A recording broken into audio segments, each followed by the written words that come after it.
Ejercicio número uno, evaluación de la ley de Ohm. Tenemos una resistencia de 100 ohmios que va a variar en un voltaje de 0 a 10 voltios.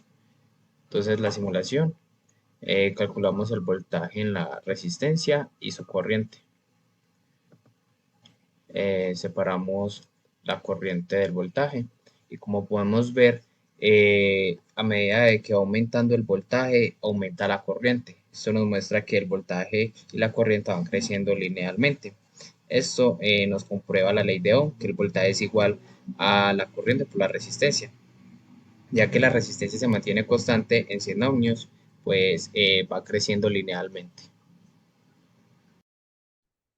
Hola, mi nombre es Cristian Tamayo. A continuación de la explicación de los ejercicios 2 y 3 del taller.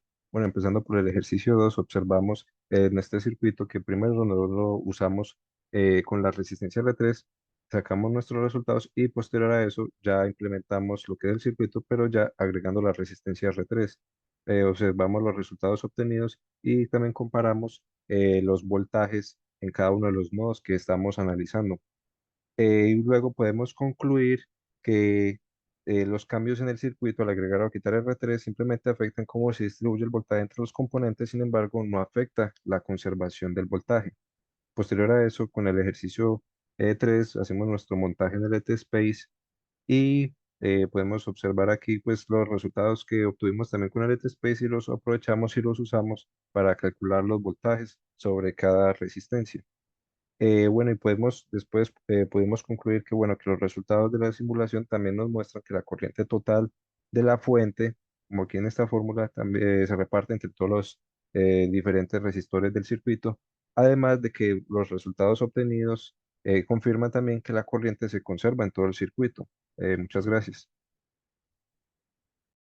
A continuación tenemos una recreación en Tinkercad del ejercicio número 4. Podemos observar cómo el voltaje inicialmente en el punto R5 es de 7.78 voltios. Cuando ocurre un cortocircuito en 2, este baja. Y cuando hay un cortocircuito en 1, este baja drásticamente a 462 milivoltios. Esto se debe a que al eliminar la fuente cuando ocurre el cortocircuito, pues evidentemente el voltaje y por ende la corriente debe bajar. Ejercicio número 5, el diodo LED. Miramos el voltaje en el capacitor. Este se carga, recibe un voltaje de 5 voltios durante un segundo y luego deja de recibir voltaje. Luego miramos el voltaje en la resistencia 1. Este, como vemos, la resistencia tiene un voltaje de 4.27 voltios durante un segundo y luego deja de recibir el voltaje. Luego, para el voltaje del diodo, tenemos que el voltaje en el diodo LED es de 712.24 milivoltios durante un segundo y luego deja de recibir voltaje. Eh, la corriente en el diodo LED es de 9,10 miliamperios durante un segundo y luego cae la corriente a cero. Esto debido pues a la descarga del capacitor que permite que el diodo LED esté encendido durante un segundo y luego se apague. A continuación tenemos el montaje del ejercicio número 6 hecho en Tinkercad. Como podemos observar al inicio, no hay voltaje en la resistencia 2 ni la resistencia 1. Esto se debe a que el sensor está puesto de manera vertical. Una vez lo ponemos de manera diagonal, podemos observar que el LED se enciende y ahora hay voltaje en las resistencias en las que antes no lo había.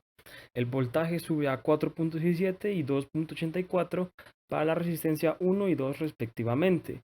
Asimismo, la corriente sube de 0 a 4.17 y 28.4 respectivamente.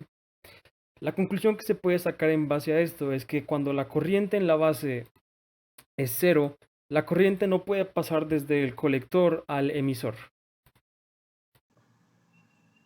Ejercicio número 7, temporizador para el apagado automático de un LED. Para esta simulación se tuvo en cuenta una resistencia R1 que se le dio un valor de 45.45 kiloohmios y para el capacitor C1 se le dio 100 microfaradios para que el apagado automático de un LED sea de 5 segundos. Bueno, ahora en la simulación pasamos a analizar la corriente del diodo LED. Entonces, como podemos ver, el diodo LED mantiene durante 5 segundos una corriente de 12.73 miliamperios y luego esta corriente cae a 0 miliamperios dejando el LED apagado.